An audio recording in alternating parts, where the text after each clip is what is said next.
va parler d'humour, de chant, d'imitation avec Éric Barre, notre invité. Bonjour. Bonjour. Merci d'être aujourd'hui venu sur le plateau de Grand Lille TV. On va parler de ce spectacle, 1001 voix, le 23 mai prochain au Splendide à Lille. Il reste d'ailleurs des places, tous les renseignements sur votre site internet et ericbarre.com.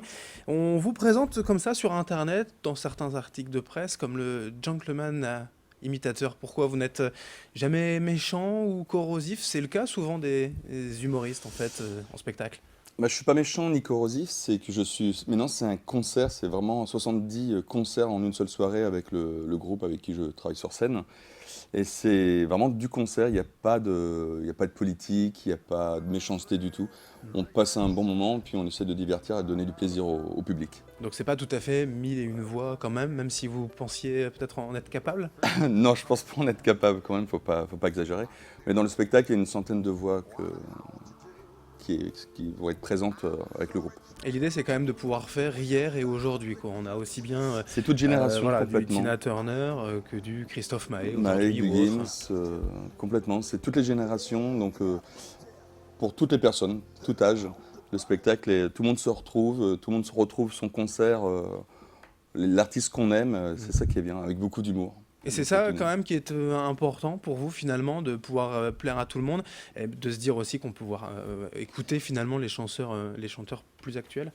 Il y a de ça, mais c'est surtout aussi de donner vraiment du plaisir au public, qu'ils se sentent bien quand ils viennent voir un imitateur, entendre l'artiste qu'ils aiment. Et on travaille beaucoup avec toute notre équipe, avec toute l'équipe, on travaille beaucoup pour essayer d'aller à la ressemblance de l'artiste qu'on imite, l'univers, la scénographie. Et des fois, on essaie de bluffer le public et de se sentir bien. Mais c'est quand même détourné, voilà. C'est pas, vous rentrez pas non plus dans la peau totalement de l'artiste. Au niveau des paroles, déjà, ça peut changer un peu. Alors complètement, ça peut être détourné, comme ça ne peut être ne pas être détourné, parce qu'à CDC, par exemple, quand on fait CDC en entrée de spectacle, ça surprend parce qu'on ne s'attend pas à voir ACDC dès le début du spectacle. Et par contre, on détourne, ou des personnages vraiment, on ne s'attend pas, des duos comme Edith Piaf, Jacques Brel, Charles Aznavour dans la peau de Francky Vincent, Rolio dans la peau de Chantal Goya. Il y a vraiment des duos improbables et on s'amuse vraiment, c'est un divertissement, c'est vraiment un divertissement où tout le monde se retrouve. On a toujours envie de demander aux imitateurs comment rester, peut-être pas soi-même, mais réussir mécaniquement comme ça à changer de voix. C'est des heures de travail, de répétition. Alors c'est beaucoup de temps de travail, c'est vrai qu'on ne calcule pas les heures. J'avoue que des fois on ne dort pas du tout. Et là en plus le spectacle est encore en showcase, en rodage. Donc ça change régulièrement, on trouve des nouvelles voix, des nouvelles idées, les auteurs trouvent des parodies toutes neuves. Donc on est toujours en travail pour essayer de donner une ressemblance vraiment aux voix. Et pour trouver aussi des nouvelles voix, par exemple dans le public, on peut avoir peut-être des demandes du public, un peu d'improvisation, je veux dire d'interactivité, où c'est vraiment écrit à la virgule. Alors il va y avoir un jeu avec le public où on va faire 70 imitations en moins de 2 minutes. C'est comment dire je t'aime en 70 personnages, façons, 10 personnages. Et donc ça va être une interactivité avec le public qui vont choisir eux-mêmes les voix et les chanteurs. Donc ça c'est une interactivité, ou sinon c'est vraiment très écrit. Et c'est 70 voix, et certaines peut-être que vous ne connaissez pas, que vous n'avez jamais faites et qu'il va falloir comme ça vraiment trouver. C'est ça, oui, c'est ça. C'est ça qui est marrant, et tout en a cappella, et c'est ça qui est bien, il n'y aura pas d'artifice. Donc si forcément vous me tendez une perche comme ça, moi je vous demande de me faire Georges Brassens par exemple. Là c'est très dur parce que là vous connaissez peut-être facile. Non, c'est pas que c'est facile, c'est que je suis en repos vocal parce que j'ai travaillé beaucoup cette nuit. Et j'ai la voix un peu cassée, donc ça va être difficile. Je me protège pas, mais c'est parce que j'ai pas envie de louper, parce que je veux vraiment faire quelque chose de bien.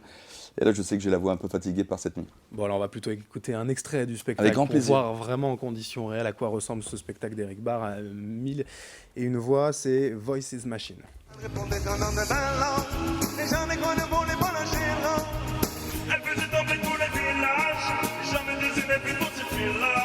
Comment ça va sur ma planète? Je vous répondrai ça va, comme ci, comme ça. Suis de plus, percée de plus. J'ai la peau craquelée, de mes doigts desséchés. Il est où le bonheur? Il est où? Ouais. Oh, il est où? Il est où le bonheur? Il est où? Simon, ouais. Oh, et Léo. Et il y a quand même quelque chose aussi qui ressort de cet extrait, c'est l'énergie. Voilà, c'est pas calme comme spectacle, j'ai envie de dire. Voilà, vous bougez beaucoup, vous donnez envie au public aussi de danser, chanter. Bah, c'est très très énergique. C'est vrai que maintenant j'ai les coachs sportifs, j'ai toute une équipe qui m'aide derrière parce que c'est vrai que c'est pas évident. Je perds beaucoup de kilos après chaque spectacle. C'est tout nouveau pour moi. C'est les metteurs en scène qui ont trouvé cette idée de faire vivre vraiment l'artiste que j'imite, d'être vraiment dans la peau du personnage. Et ça que je me découvre aussi, c'est là que je vois que les vrais chanteurs, quand on se met dans leur univers, ils se donnent vraiment parce que c'est très difficile de danser, de bouger tout en imitant et en chantant. C'est vrai que c'est un exercice tout nouveau pour moi. Vous avez des préférés, que ce soit les chanteurs d'hier ou aujourd'hui, certains pour qui vous avez une tendresse particulière en imitant la voix? Ah, il y en a beaucoup, hein, il y en a beaucoup. La toute nouvelle que je fais, que je connaissais pas vraiment, c'est ACDC. J'ai découvert et je me sens super à l'aise. C'est un chanteur que j'adore. Après, il y a... Puis c'est pour le coup une voix quand même très aiguë comparé à votre timbre de voix Bah, naturel. c'est très, très aigu, complètement. Ouais, c'est une voix très hard rock. Ouais. Mick Jagger, alors Johnny Hallyday, c'est vrai que c'est des personnages que j'adore, mais il y en a plein, Mais vous vous forcez jamais, je veux dire, pour en faire, parce que ça plaira au public, parce que c'est actuel. Tous vous plaisent quand même un peu? J'adore chanter avant tout, c'est vrai que j'adore chanter. Et après, c'est les auteurs qui me donnent les idées, le metteur en scène qui me donne les idées de voix que je connais pas, c'est pour ça que j'y travaille. Et donc je les découvre au fur et à mesure, un peu comme le public. Je suis un peu dans mon spectacle, je suis un peu spectateur, et après on met en scène et on voit le résultat que ça donne chaque soir. Eh bien, on verra cela donc le 23 mai prochain au Splendide à Lille. Il reste des places, hein, les infos, billetterie bien sûr sur les sites internet habituels, sur votre site également. Eric Barre avec un K quand même à Eric, faut pas oublier. Merci. Merci à vous. D'être venu aujourd'hui sur Grand Lille TV pour nous présenter votre univers. Merci à vous de nous avoir suivis. Dans un instant, l'information continue sur Grand Lille TV.